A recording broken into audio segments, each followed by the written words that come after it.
All right. I think we are recording. Yes. Okay.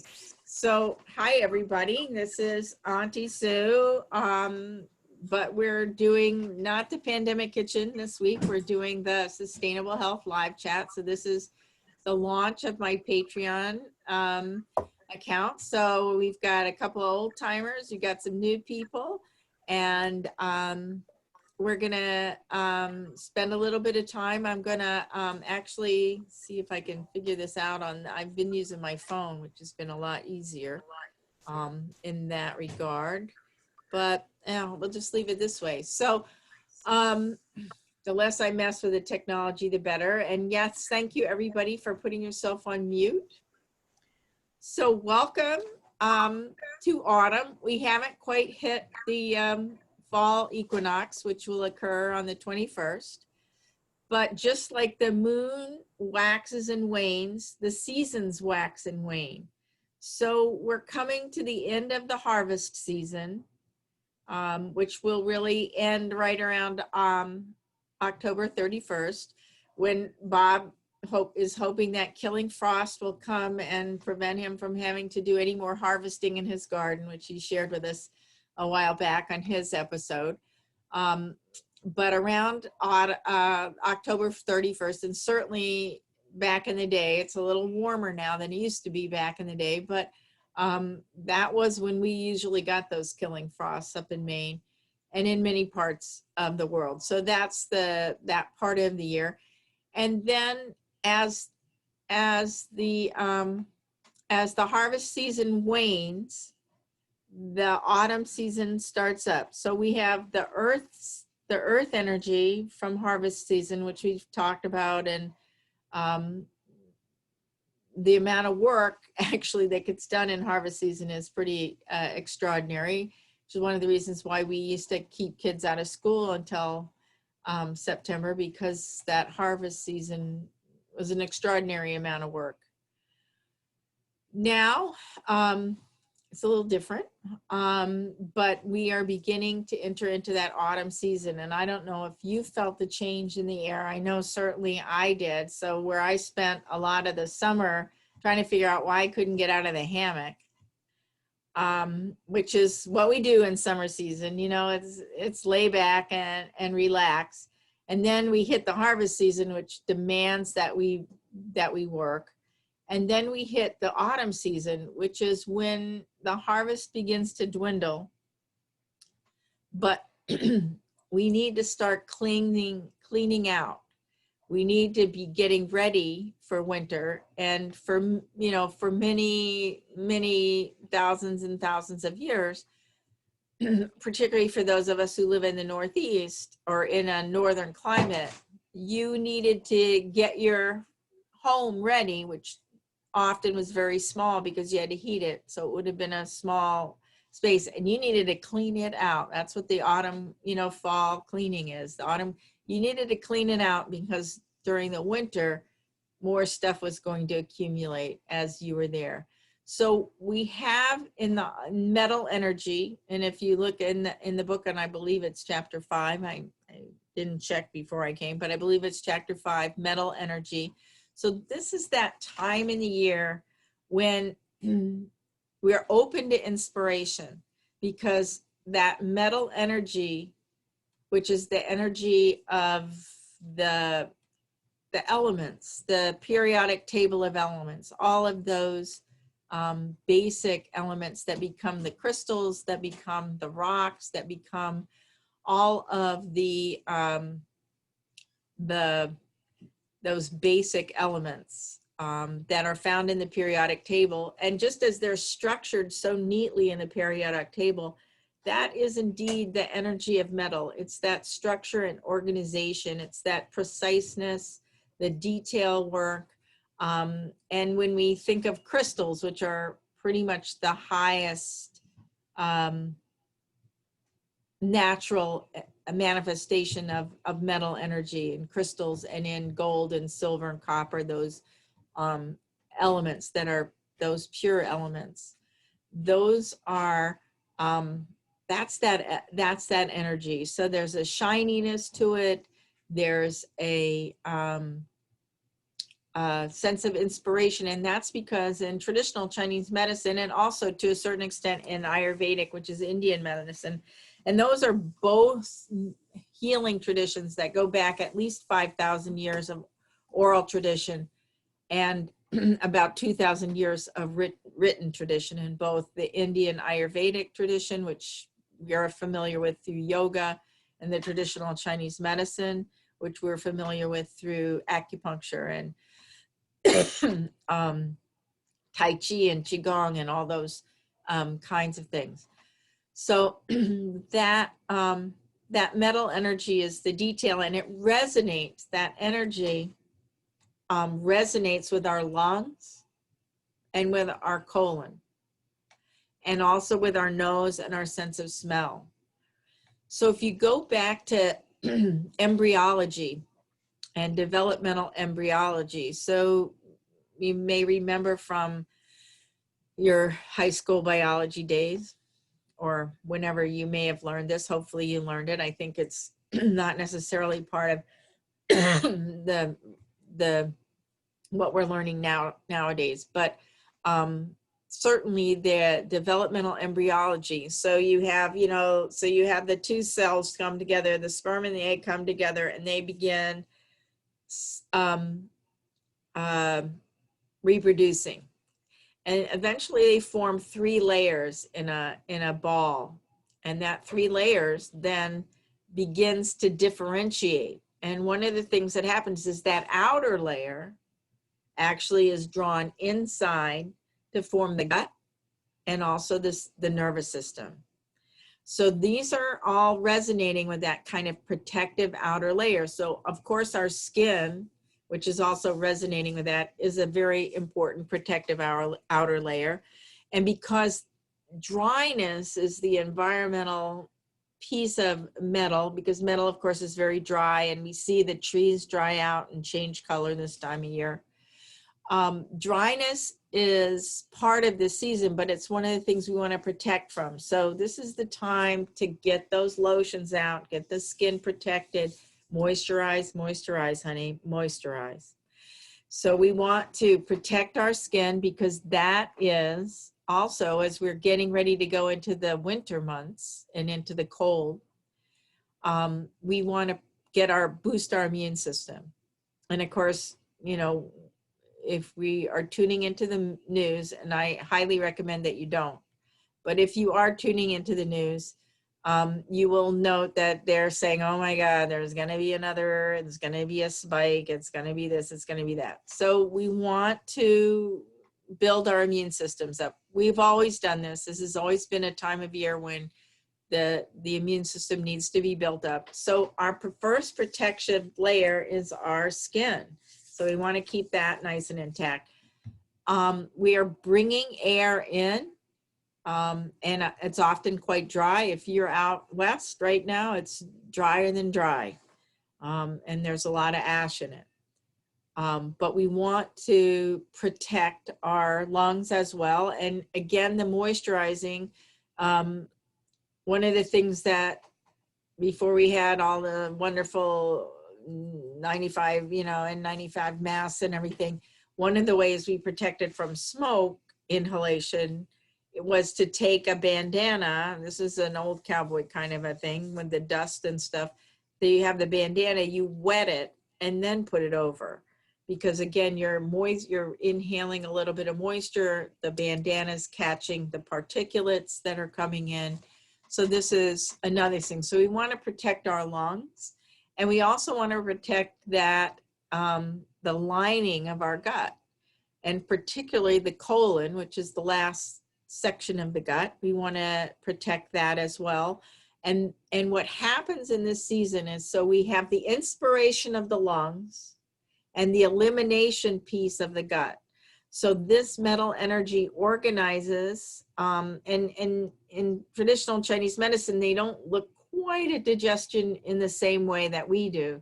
So what they say is that the lungs and the large intestine are actually the ones that decide where the energy needs to go. Whatever we've eaten, it's the lungs and large intestine that decide where that's going to go. and how important that's going to be. So beginning to think about metal energy, if you have a compass, a healing compass, which is that first chapter in the book, the making of that, and I highly recommend it. It's a great way to begin to connect with the conscious universe, to connect with the universe around us, the natural elements. And for me, science and spirituality were never separate. So I find this, you know, it's a very smooth transition for me. But I think that it's not always for all of us, and it's the naturalist's approach to the world. So if you have a healing compass and you set it up, and the west is the energy, that's the magnetic energy frequency for this. And you know, it's the sunset of the day, it's the sunset of the year, and we are watching the year come to a close. So if you have a compass set up, you really want to pay attention to what's in that western portion. What do you resonate with? Is it a crystal? Is it a rock? What kind of a ways are you seeing that in the world? And so that is sort of the basic elemental piece. So what we want to do is look at how do we boost that immune system? How do we take care of the microbiome in our gut? And there's a couple of episodes where we talked about fermenting pickles and doing other kinds of homemade ferments and that kind of stuff. The probiotics are really important, but we want to get those probiotics from as much as possible from natural foods. So kefir, my sister-in-law, Kay, there is always got lots of kefir that she gives to me. The little kefir colonies, which they call them grains, but they're not really, they're just sort of little lumps of yeast and bacteria that grow together. And there are actually in the dairy kefir that you have at home, there are about 24 different beneficial microorganisms that make up those kefir grains. So that's a great way, a great natural way of getting that microbiome in there. And, you know, having a party in your gut, you want to get all the friends together there, protecting the gut, and particularly the colon, which is where most of them live.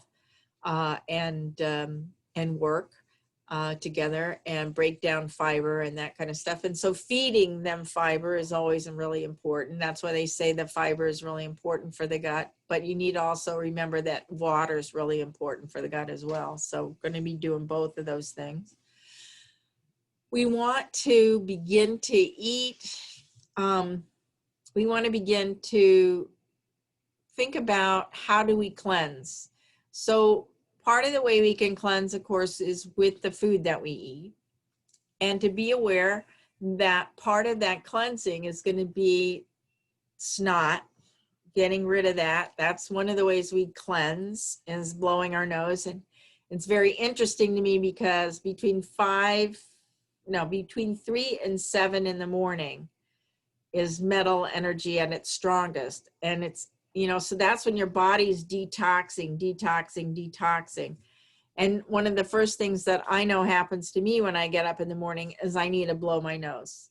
And that's exactly what you're doing, is getting rid of those toxins. So the other way we do that, of course, is pooping. And that's another way to detox. And that oftentimes happens in the morning as well, between those hours shortly after we get up. And again, we've been kind of taught in the Western medical system to suppress that, you know, like we don't want to have lots of snot. We don't want to have diarrhea. We don't want to have any of those things. So we take medicines that suppress that. But indeed, actually, what we really want to do is celebrate our body's ability to get rid of toxins, because that's exactly what we do when we are blowing our noses, when we are using the toilet. And when I talk about, actually, in my, I did a wonderful interview earlier this week at our transfer station here in Mount Vernon. And so there's a number of people here are familiar with our transfer station. And we also call it the dump. So I'm going to be releasing a little video talking trash at the dump, and we'll take a look at that. But because this is the time of year, so we've brought in a lot of inspirational stuff. We've got projects that are just like, oh, they were so exciting, but now we're looking at them and now all they are is like draining energy. We're catching up with our regrets and, oh, I didn't do this, I didn't do that. Grief is the emotion. Regrets are the emotion that is part of the season. So it's time to let go of those regrets, send them out the back door. Whether you're sending them out the back door into the toilet or whether you're sending them out the back door into the transfer station or the garbage receptacle, whatever it is, it's time to let go. If you look at a project that you haven't finished and you think, oh, I can't wait to do that in the winter months when I've got time, go ahead and keep it. But if you look at it and you think, oh, why didn't I do that? Why didn't I do that? That's when you need to let them go. If you don't love it, let it go. And this is part of what we need to do individually. And I don't know about you, but I've sort of noticed that Mother Nature has been giving us a wicked bitch slapping for the past few months. And certainly what's going on out west with the fires and stuff is very concerning. And again, it's going to be affecting the lungs a lot, and COVID affecting the lungs a lot. So this metal energy time, this time of year where we have this very strong metal energy to work with us, this is the time to really begin to think about how do we detox, how do we cleanse, and physically in the cleaning of our house, and in the finishing up of projects that we may have started over the summer and then we got caught up in the hammock and the, relaxation thing and we didn't do them. This is the time to finish them up and get them done. And I know for me, it was really interesting because I had a hard time getting out of my hammock this summer and, I'd be like, oh, what have I been doing? And then all of a sudden the cool weather hit. And all of a sudden I'm out there doing this, that, and the other thing. We started a bunch of projects and finished a bunch of projects.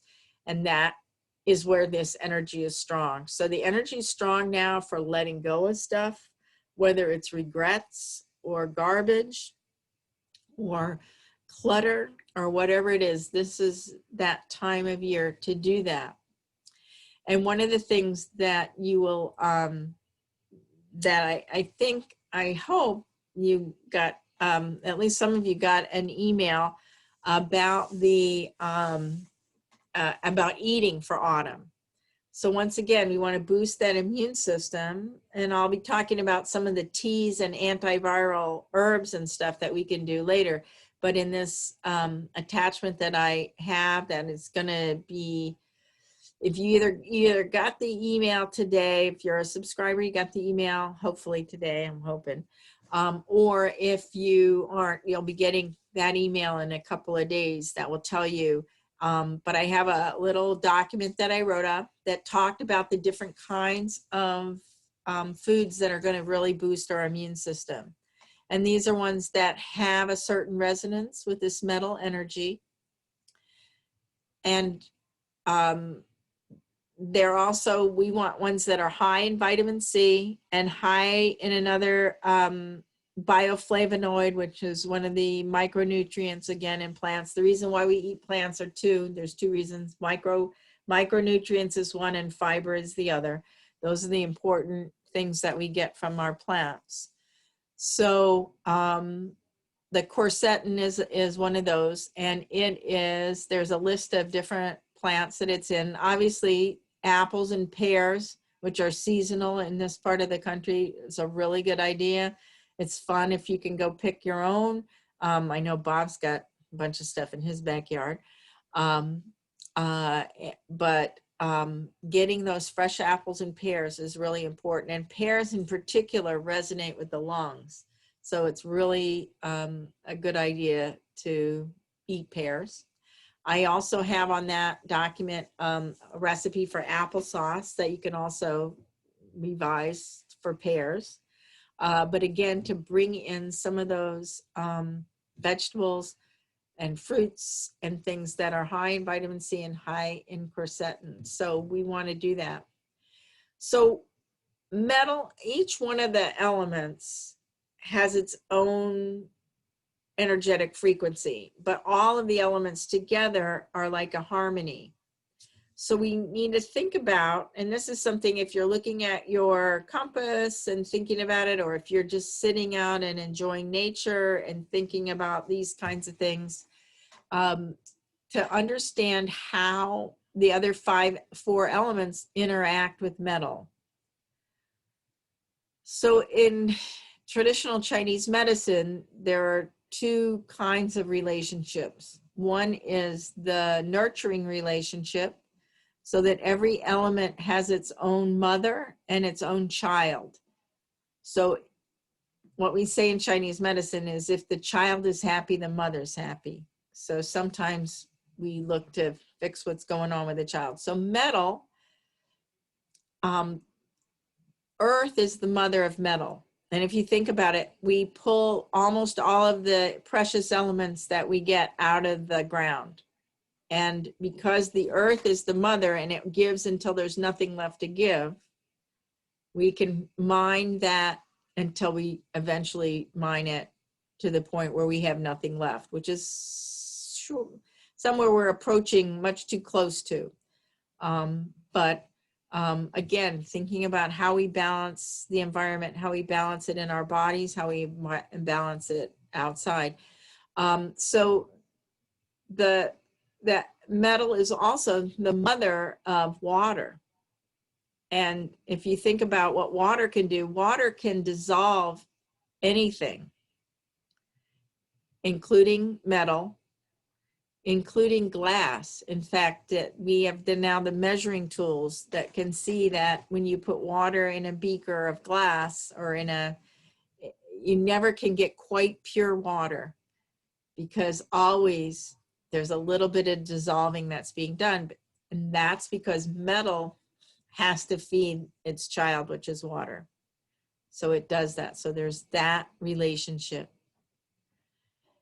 There's also what I call the BFF relationships, the best friends forever. So you've got this nurturing relationship, but then your friends are the ones that will maybe say to you, you know, I don't think you should really be doing that, you know, or sometimes what they call in Buddhism, the noble friend. The noble friend is the person who really screws your life up in such a way that you have to transform it. That's your noble friend. You may never want to be meeting them for coffee or Thanksgiving dinner, but they will have fixed your life up for you in some way. So that's the other relationship. And that's the relationship that wood and fire have with metal. So fire melts metal. Fire will transform metal. And it will take a metal and transform it into a different metal with smelting and that kind of stuff. So fire is a transformative interaction. And then wood is also has a reaction, because metal can cut down trees.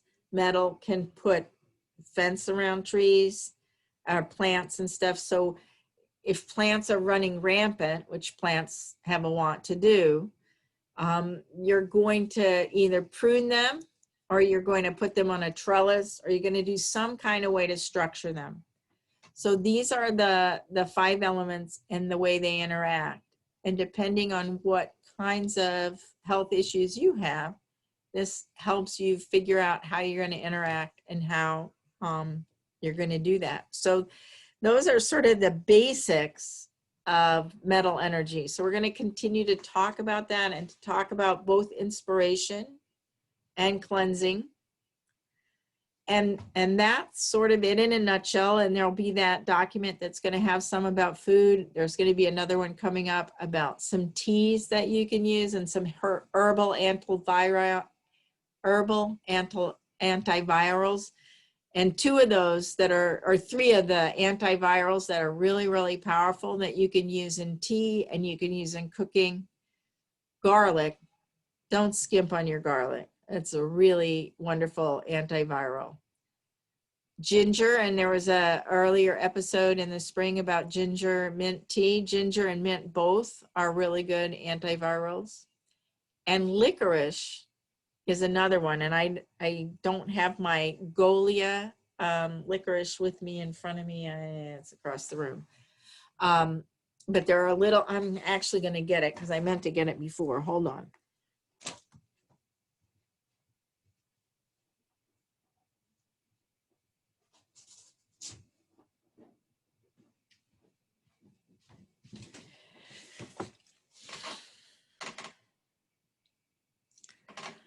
So if you live near, as we do in Queens, if you live near an Italian deli or grocery store, and there's a couple of really good ones in Queens, you can buy these little lozenges. And I don't know how well you can see them in the light, but they're about this size, and they're called Golia, Golia, and it's licorice. So licorice turns out to be a very important antiviral. So if you like the taste of licorice, that's great. Fennel and anise also have that same component in them. So these are also ways that you can do that. I've just given you a bunch of information, and I'm going to give it to you in smaller bites as we go through this next few weeks until we get to the point where we are we're going to stay with it for at least a week or two after the 21st, which is that's that full moon. If you think of the season of autumn, it's the full moon on the 21st, and then it's going to start shifting into winter. So we'll talk about that. So that's a tremendous amount of information. And now I'm just going to open it up to questions and answers to everyone. If you have any questions about your own health in the fall. Okay, Chris, I see your hand is up. Okay, when you were talking, I'm taking notes because that's what I do. So when That's I'm good. looking down, I'm writing. But you were talking about vitamin C and bioflavonoids and micronutrients, and you mentioned a substance. It started with a C, but I didn't know that word. It's actually a Q, and in the handout, I spell it out, but it's QUERC, I don't know, it's ERITIN. It's called quercetin. Okay. And actually, I follow a guy, an Ayurvedic medicine practitioner, Dr. Douliard. I can't remember what his first name is now, John, I think John Douliard, and he was talking about that these are herbs and foods that really support the epithelial lining of our gut all the way through. Also, the nasal passages also, which are really important. And of course, we all know with COVID, that smell is one of the things that goes. So spend some time every day smelling the roses or whatever else you can. Again, it's a use it or lose it thing. We really do want to stimulate that. Breathing through our noses is better. There's a wonderful book called Breath that I'm going to be looking at this next couple of weeks to talk about too, because bringing that in. But quercetin is just, it's a component of lots and lots of different things. If you really want to get a boost, put capers in your food. So there's a lot of different things. Chicken piccata has capers in it. There's a lot of different things that you can make with capers. Capers has a boatload of quercetin in it, the canned capers.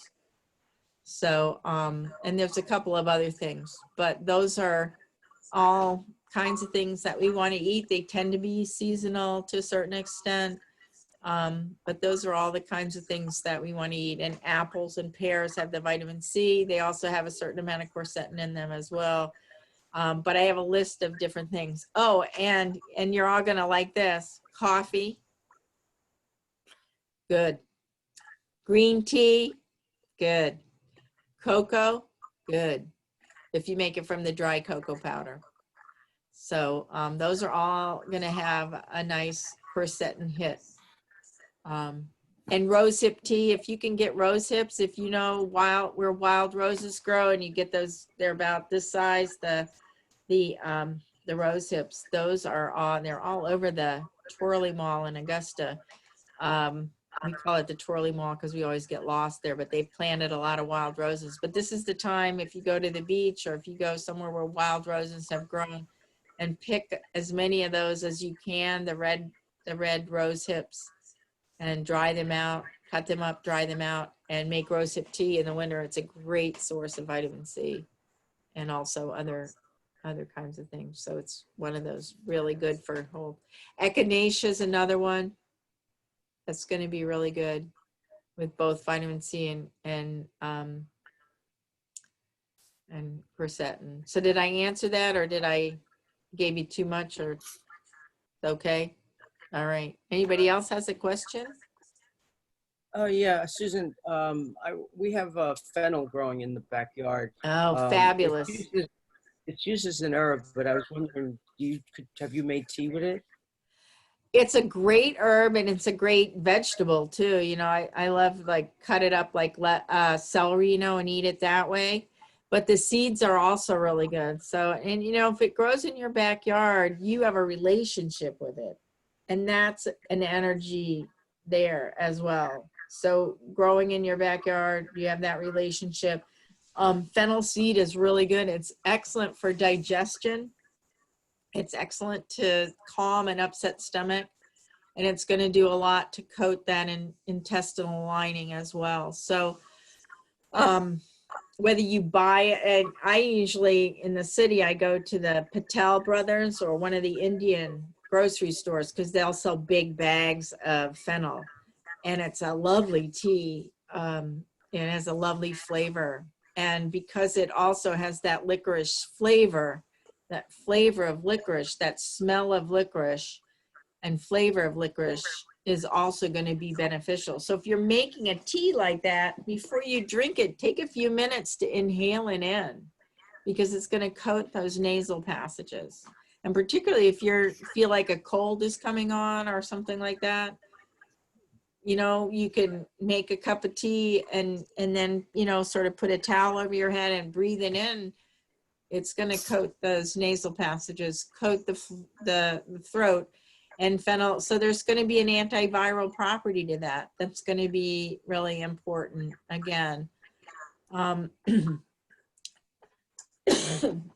In traditional Chinese medicine and Ayurvedic medicine, they say that when you eat food, the food is in some sense innocent. The food, when I eat food, it turns into my body, you know, so I can eat the same food as Chris, but my eyes are going to be green and your eyes are brown, I think, right, Chris? Or are you blue? So it doesn't matter how many carrots I eat and how many carrots she eats, her eyes will stay blue and my eyes will stay green. Okay. When I eat food, my DNA converts it. So the food is innocent in a sense because my DNA is going to direct that food where it needs to go. When we work with an herb, that's more like a tuning fork. So when we take that herb in, it's like a tuning fork that's going to harmonize with energy. So it's a more subtle effect, but it can have a very, you know, that's how herbs work. It's also how aromas work, how crystals work. It's like a tuning fork. So it's subtle. And if you're paying attention, you may notice those changes. Sometimes you don't notice them immediately. Sometimes it takes a while before you see the cumulative effects. But that's more like a tuning fork. If you take a pharmaceutical, it's like a shotgun. And if you use a shotgun at close range, you are surely going to kill whatever it is you aim that shotgun at. But there will be a lot of collateral damage. And this is where we sometimes get into trouble with pharmaceuticals. Sometimes you need that shotgun, you know, but sometimes you'd be better off with a tuning fork or sometimes you'd be better off with something that you feed your body and then it is able to turn into whatever you need. So Peter, I gave you a long answer. Did I give you the answer you and more? I tend to overdo. So you can always like time out me when I'm overdoing. Smell the fennel and the base. Smell the fennel. Yeah, smell the fennel and drink the fennel. Yeah, it's great. Eat the fennel, smell the fennel, all of it. Any other questions?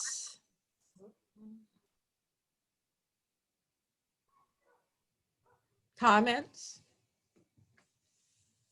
Updates? Roberta's got her thumb up. Yeah. Huh? All right. Well, I have one thing. okay. It's kind of, I'm really glad to kind of have in my mind that this is the autumn season of cleansing and detox. I'm also decluttering my house of clothing that I haven't worn in several years and things like Excellent. that. So it's also good for me to just think about ways that I can cleanse myself. Like Yeah. once in a while, I used to use that kind of nose thing where it's kind of like a neti pot thing. Oh yeah, the neti pots Go are great. around, and that kind of cleanses out the nostrils. So It does. just thinking about that and decluttering my house, I think is all in keeping with what you have in mind for autumn and what the season can bring to us, you know. Drinking more Right. water for me, just kind of really changing the chemistry of the body and my surroundings. And and one of the ways that we need to cleanse is to cleanse regrets and grief. And the best way to do that is with tears, although that's often a hard thing. I know I have a hard time with that. But if you can cut up an onion, that's usually a pretty good way to start the tears coming. And then all you have to do is then connect to whatever that sadness is and let the onion take you. Calgon, take me away. The onion takes you away and into that. And onions, by the way, are another, both vitamin C and quercetin. So they're a really good, really great to have this time of year as well. But again, thinking about that, watching sad movies, good idea. Get those tears out, get those regrets and sorrows out. We want to go into we want to sleep through the, you know, we're essentially like getting ready to hibernate. We have lights 24/7 now, so we don't hibernate in the same way in winter that people used to do. I mean, it used to be, you know, when you didn't have any light other than natural light, you had in the winter, you had short days, very short days and very long nights. And that long night is when we want to sleep. And we sleep best when we have a peaceful heart. So getting rid of regrets, getting rid of sadness helps us to get that peaceful heart. My dog Lou has a peaceful heart. She's over there sleeping, snoring, and having an incredible dream life, running and eating. And I've never seen a dog that has a dream life like this current dog that I have. She's so busy in her sleep. So, and that's kind of what we want. We want to be processed. We want to be healing. You know, we sleep longer in the winter. We give our bodies a chance to heal. We give our bodies a chance to process emotion, both those things. So the time of the night when we're sleeping deeply is the part when we're actually healing. The body regenerating cells, cleansing, and that kind of stuff. And then the part of the night where we dream is our processing of the emotions. Both are really important. But we need to do the work now so that we can have that peaceful heart during the winter.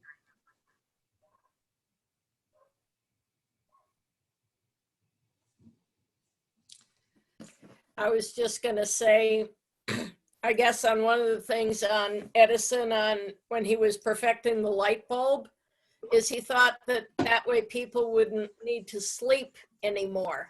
That the thought that the only reason we slept is because it was dark and we had nothing else to do. I just found that curious. Well, he himself had a pretty disturbed sleep cycle, but He was a catnapper, yeah. he was a catnapper, and he actually took advantages. You know, there's a large school of thought within a lot of indigenous traditions is that when we sleep, we connect with the universe in a deeper way, and we receive information. We get downloads, if you will, from the universe. And Edison actually would sleep in a chair holding on to ball bearings. And he had a metal bowl underneath so that when he would fall asleep and dream, his hand would relax, the ball bearings would drop into the bowl, and he would remember whatever it was he dreamed. And some of those turned into inventions. So he was an odd guy. Yeah. But he invented a lot of stuff. He got a lot of downloads from the universe that he did some interesting things with it. Well, In the book, I talk about a number of the different things that people, I mean, the periodic table of elements actually came to the guy who developed that. I can't remember his name, but it came to him in a dream. He had been working with cards and shuffling and doing all sorts of stuff. And he woke up out of a dream with the whole periodic table of elements. He wrote it down, went back to sleep, and he only needed to make a couple of changes when he woke up. So I mean, I think there's, you know, a lot to that. The Australian, indigenous people of Australia talk about the dream time. Yeah.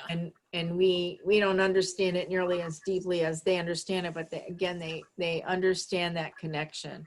And I think that we tend to feel like sleep is wasted time, but it's not, never. I always keep a notepad and pen by the side of my bed, always. And do you get to write things down? I mean, I've done that, but I never wake up and write in it. I do. Good for you.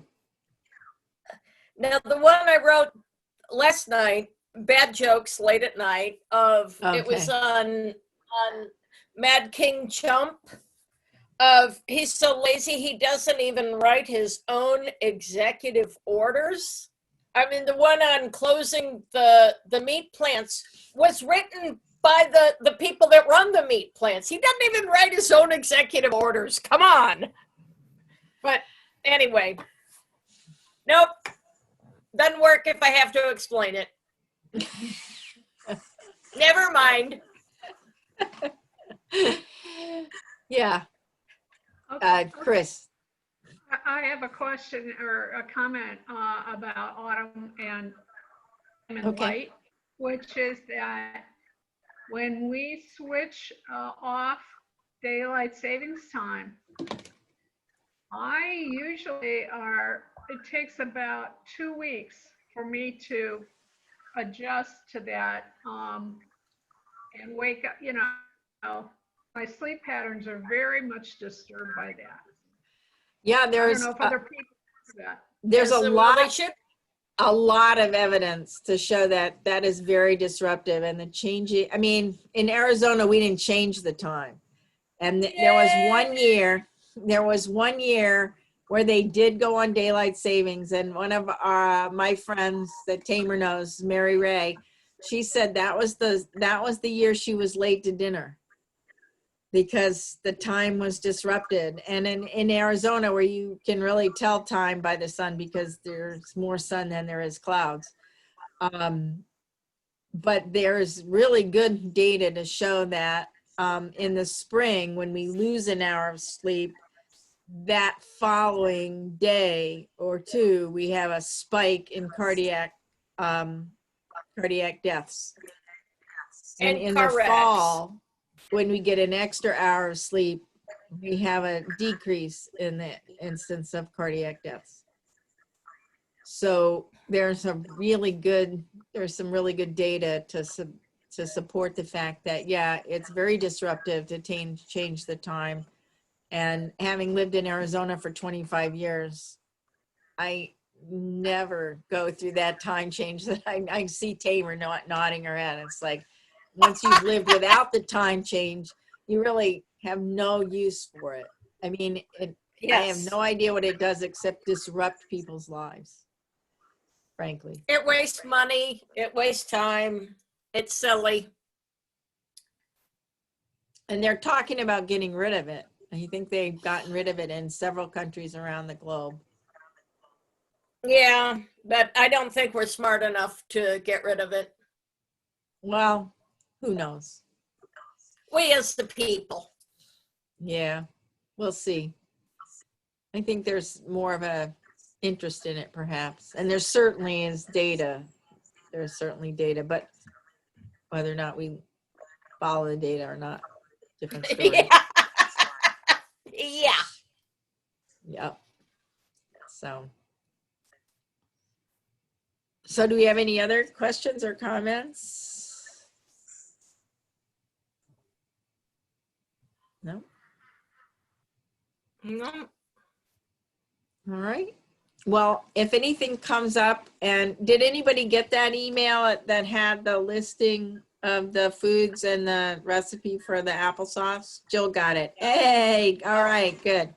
Okay, so it's I haven't there. signed it up yet. And you can always email me if you have any questions afterwards, if something you want to know a little bit more. And you can also let me know what kinds of things you might like to know going forward in this. Do you have something there, Peter? Or you? No. The email. Oh, I didn't okay. know your Checking it. Patreon. I thought it was. Yeah. In the- Yeah. So look for that Patreon. I'm still trying to figure it out a little bit. I mean, it's still new. So it was really helpful to have Roberta here so I could send it out and say, Roberta, did you get this? Immediately. That was useful. So I'm technology. You can't live with it and you can't live without it. And technology, of course, is part of metal energy. All of the machines, all of that this is that metal energy. So it's probably the good time to get the car repaired and get that Yeah, stuff together. EFTs might be a good topic if that's part of the autumn What's metal this? energy. EFTs might be a good topic if it's part of the autumn, the electronic EFTs. I forgot what it stands for, but it just has to do with cell phones and other Right. kinds of electronic energy. That's a good one. Yeah, we can do that. So I'll bring that in next time. I'm Cool. going to write it down so I don't forget it. Except I don't have a pen here, but I'll find one when I get off the phone. Of course, I don't have one here. All right. But I'll get it up there. So EFTs, yeah, that's a good one because that is both the energy piece, but also the machine piece. And there's a lot of good stuff in there. Anybody else have any suggestions? Anything that you want to learn more about next time? All right. Well, it's really good to see everybody here. This was great, Susan. Thank you. You're welcome, Roberta. Thank you. Thank you, Susan. This was great. Appreciate it. Okay, good. Glad you liked it. It was nice to see everybody. Thank you, Susan. Yeah, and it's so good to have you two with us in this little group. That's Nice. right. Nice to see I everybody. think, Bob, this is your first time also, isn't it? Since Yes, it yeah, is. since you were the star of the show the last couple episodes ago. Yes, we're all going to go over to Bob's house and steal his pears and his apples. And your Well, plums. Roberta, What about your plums? Are your plums coming in? Plums are pretty much done. Oh, We had issues with them again this year. I'm not sure. One tree produced, the other two trees were great. I mean, they doubled in size, but they just didn't seem to want to do plums, or plum curculio got them and we didn't spray soon enough. I'm not sure which. But I do want to see you, Roberta, before you go home. Oh, thank you. Okay, we'll talk. Thank you. Okay. all right. Well, just a minute. Michael wants to say hi. Hi, Roberta. Hi, Mikey. How you doing? What are you wearing? All those headphones Oh. on your head? That's my. It So I looks can like he's hear- dressing up for Frankenstein there. He does. He does. He doesn't have to dress up, actually. It's good to see you, Roberta.